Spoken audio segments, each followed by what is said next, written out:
The Anzac Legend by Boris Prokhorov. Anzac, an acronym for the Australian and New Zealand Army Corps, has been part of the Australian culture, legend and thought since April 25, 1915, with the landing of Australian and New Zealand troops onto the Gallipoli Peninsula. This was part of a wider offensive to control the Dardanelles and re-establish supply routes to Russia.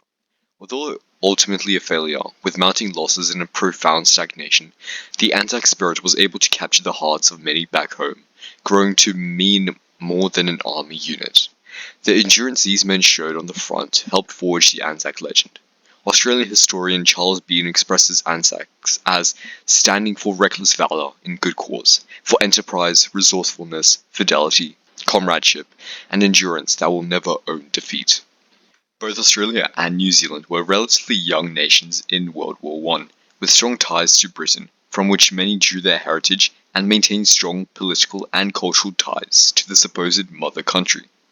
However, despite this cultural hegemony with Britain, there was a desire for cultural independence and to establish Australia's place in the world. It was from these conditions which fostered the Anzac legend. Professor Greg Miliusha writes, Australians traditionally had a national identity that was complemented by a British identity to form a larger identity. The end of empire disrupted the British identity and created a vacuum in the wider Australian identity. Anzac Day is commemorated in a variety of manners, including during dawn services. At the core of this commemoration is the time, being held at 4:30 a.m., around the time of the original landing. During these dawn services, last post is played, a signal in the Australian Army indicating the end of the day's activities. Today, it is used as a solemn reminder, evoking respect, loss, and remembrance to the fallen. Next, we sing the national anthem, and following this, at war memorials, private homes, and local community centres, there are prayers, hymns, and a minute's silence. Following the dawn service, marches take place.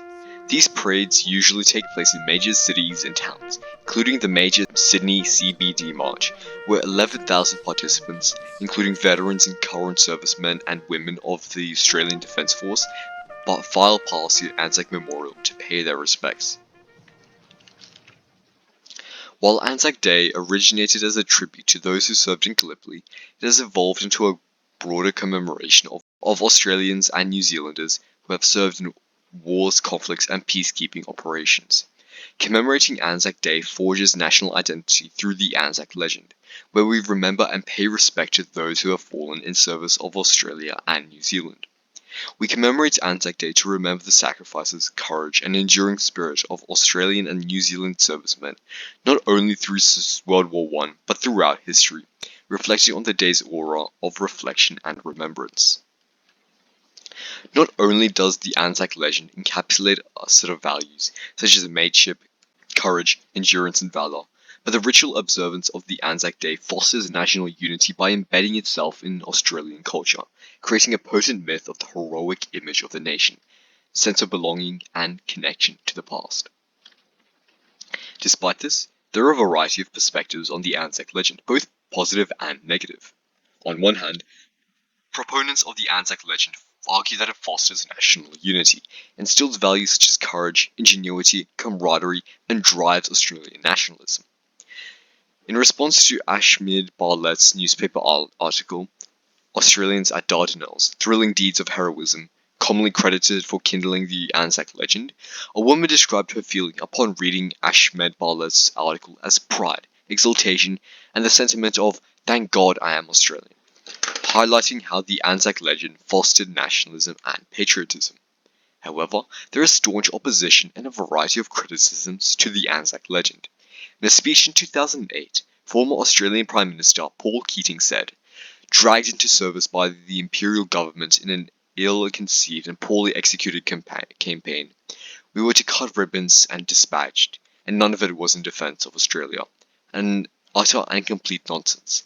He discussed a variety of criticisms of the Anzac legend, namely that Australia invaded Turkey, killing people who were simply defending their land, and that this legend ignores the reality of the campaign, a military failure which caused significant casualties on foreign soil in the interest of Britain. Thank you.